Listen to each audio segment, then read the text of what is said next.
Friends, I continue to show you interesting, unusual homes from around the world. And today we're visiting a famous Indonesian architect who designed his own home. Know how many years back that was? 16 years ago. And the house remains relevant to this day. And the solutions it offers are very much in demand now. So you can take a look and apply these ideas in your own home, no matter what country or climate you live in. Let's go inside already. By the way, look at this beautiful shirt I'm wearing. It's a national shirt, a batik shirt, which is a traditional Indonesian fabric. So I specifically wore it to show you an Indonesian home.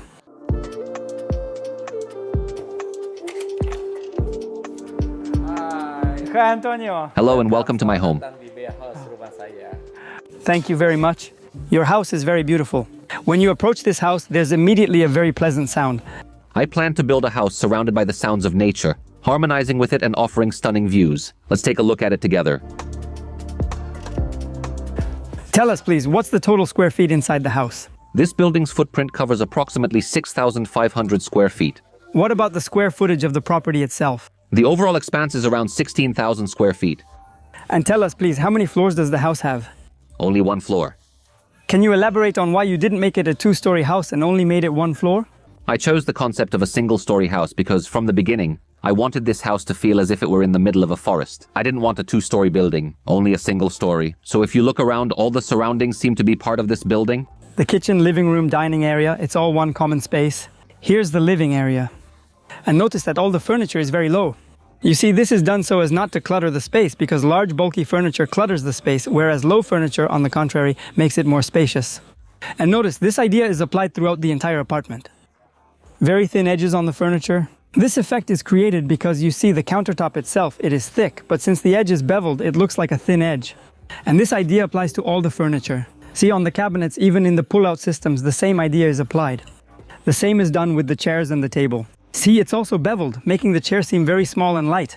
The table's even floating because it stands on these legs. The legs are very thin and they sort of blend in, unnoticeably, with the carpet. You've made the house entirely out of glass. Tell us, please, don't you get bothered by neighbors or people walking on the street? The house harmonizes with the surrounding nature, becoming part of the forest itself. I created this because I always wanted to be in harmony with nature. So I took elements of nature and placed them inside the house. From inside, you can visually communicate with the nature outside. However, if I ever get tired of it, I have curtains here and there. With these curtains, I can cover the windows, but I chose semi-transparent curtains so you can still enjoy privacy. But light can still freely penetrate inside. The most interesting thing is that the house was designed 15 years ago, but looks very modern and relevant today. And you see, a very interesting system is used here. You could say that the switches look very old, but look how small and compact they are. And here's such a home control system. It's crucial when you're installing switches and outlets to center them relative to objects. For instance, here they are on a wooden wall and positioned exactly in the center between the slats. Some might say they are past their prime, but guys, look how neat they are. 15 years, guys. 15 years. And this wall reflects the apartment owner's hobbies. See, he loves to paint, he loves to travel. And this picture, what do you think he loves? He loves anime. It's an original painting from the Hayao Miyazaki studio. It's very famous anime. And actually, this painting isn't printed, it's hand-painted. There are only 20 of these paintings in the world. Opposite are the other hobbies of the homeowners. For instance, a piano. Someone loves to play. And of course, the anime continues. It's Godzilla. Also, they're into sports. So there's a treadmill here. In the living area, there's a small mini kitchen, and to conceal what's on the work surface, there's a small partition that hides anything that might be left here. The color here, by the way, is very well matched to the piano. They specifically made a paint match and did so that it was the same color. And actually, it's just a work surface with a sink. But if we go through this space, we come to a full-fledged kitchen. The kitchen area consists of a huge island, and actually, everything here is thought out for cooking.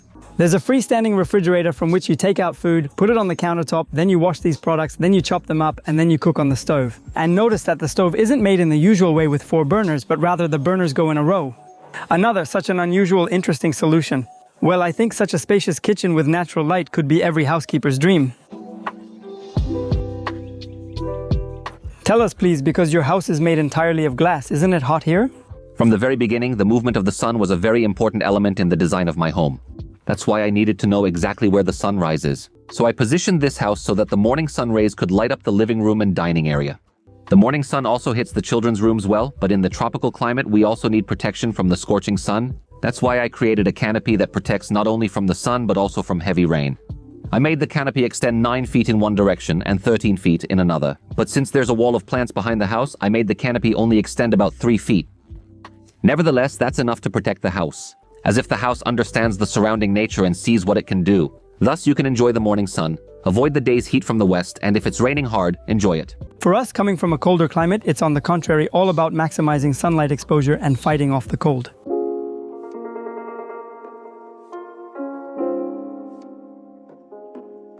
So tell us, please, who currently lives in this house? You've been living here for 15 years. Our family consists of myself, my wife, a son who is 23 years old, and 2 daughters aged 20 and 21. Here are photographs of my children. They are currently studying. My son is studying architecture in Tokyo, and my daughter is also studying architecture, living in a dormitory. One of them is currently interning at the university. For now, it's just my wife and me living in this house. Tell us about your hobby then. Besides painting, I love reading books on architecture. That's why I prefer to call myself a perpetual student of architecture. I learn from various sources, be it books or visiting different projects in Japan and Europe. One of my desires is a good sports car. I believe that learning is a continuous process, and I'm always looking for ways to improve my skills and knowledge. I really enjoy learning from my children and the projects they work on. Antonio, I really like your layout. You've got it so that the doors connect all the rooms. Tell us, is this convenient in everyday life? I'm happy to have a home where each room is connected to another. For instance, between my room and the children's rooms, there's a living room or so-called media room. This room also acts as a divider, providing additional privacy. Tell us about your bedroom then. What's in here? Well, and show it to us. From the beginning, I designed the master bedroom to be connected with the other rooms. This concept is similar to having a villa inside the house, creating a unique and interesting atmosphere. One of the main features of this house is a private pool, which you can enter right from the bedroom. Being able to open the door and find yourself in the pool area right away is really nice. I desired that this house would create an ambience as though one were at a villa. Of course, this concept includes elements of nature, such as the sound of splashing water, adding tranquility and relaxation. I see. And tell us please about the furniture. All your furniture is built in and custom made. Are there many storage systems here? I personally dislike clutter, so I designed this room with plenty of storage space. Everything can be neatly put away and hidden, maintaining the room's aesthetics. Well, you see, my house is open, spacious, and can be viewed from all sides. All rooms each has its special purpose. Every corner is carefully thought out. After all, I really have a lot of things, so it's necessary to think about how to store them. But I try to ensure everything fits and is neatly arranged inside this house so the room still looks calm, like a place for meditation. But look, I don't see any bedside tables. Where do you put cell phones and various gadgets, watches, and everything else to charge? I had several ideas for organizing the workspace. I'll show you what can fit here. A place for charging phones. After all, we have additional storage behind. So for instance, if I go to bed, I just put things here. Also for daily needs, there are special places on the left and right. Look, above your bed, there's a window that goes into the bathroom. Why did you make a window right above the bed? It's very convenient. Yeah, the design of this house was actually developed in such a way that lying down, I could receive sunlight from behind. My wife and I can't sleep in complete darkness because then it's hard for us to wake up. And if we see the sun in the morning, waking up becomes easy. That's why I made a window here to let in the light. I designed the bathroom as a semi-open space so it also gets light.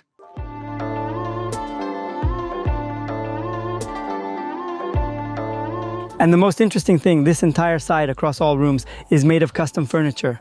The entire house is decked out in custom furniture. And look, in places where people sleep, in bedrooms, the ceiling is high, but in this area, the box drops down. This is done to create an air cushion and cool the space to have a layer of air between the roof and the room. Thus, the air conditioning system works better and the space cools down.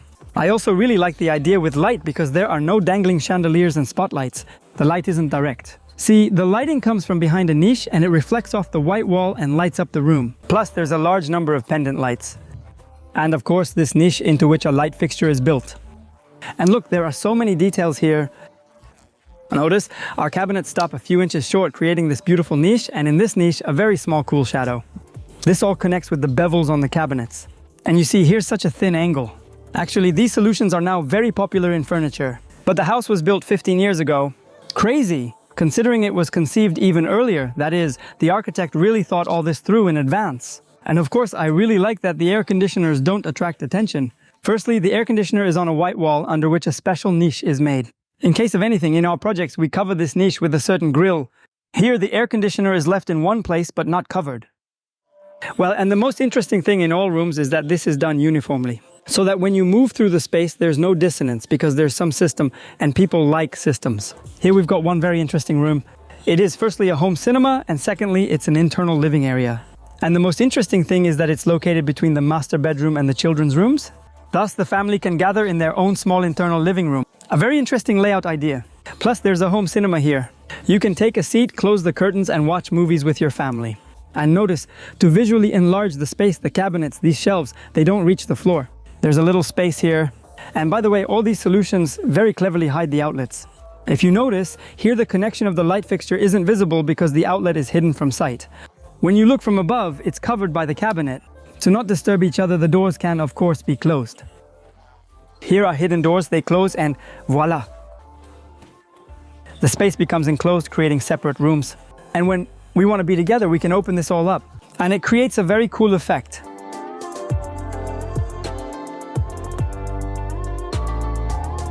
As for the bathroom, I really created it in the style of a villa. I designed for it to feel like an outdoor shower, as though we are on a villa.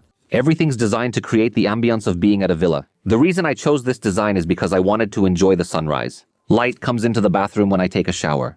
It's designed to make you feel like you're outdoors. From here, you can watch the sun move even on rainy days. I really enjoy the rain, especially during a downpour. I can watch the rainwater fall and flow down.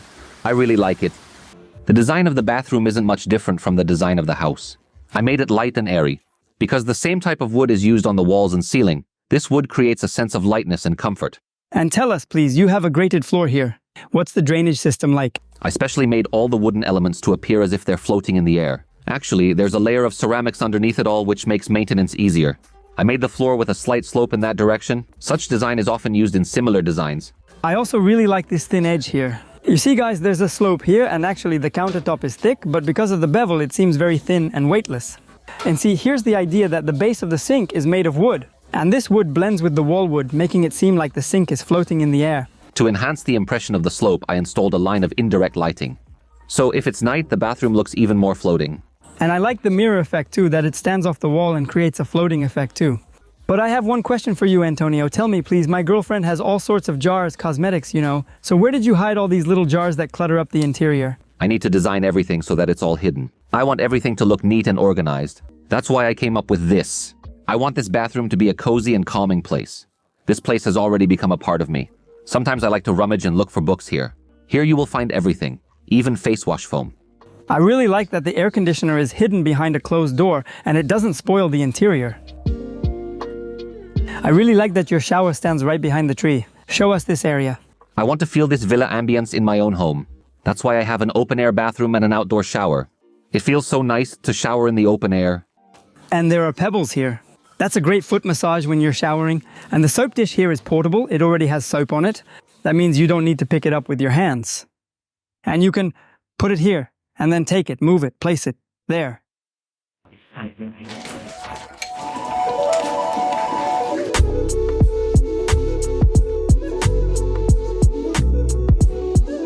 Friends, check out the amazing way the sun reflects off the water onto this concrete wall. Architectural concrete is used here. A very good quality and smooth plywood formwork is specially placed, resulting in a smooth wall suitable for interior use. Well, and the light here, guys, is just breathtaking. The way the shadow from these slats falls on the floor, creating additional volume for this space. And of course, in this room, the entire wall is made entirely of wood. But it's not just a wall. Actually, it's a storage system where you can hide a large amount of shoes or some outerwear. This wall actually goes from the beginning here right to the end into the living area there. And these are not just walls, these are hidden doors, behind which are the entrances to the bedrooms.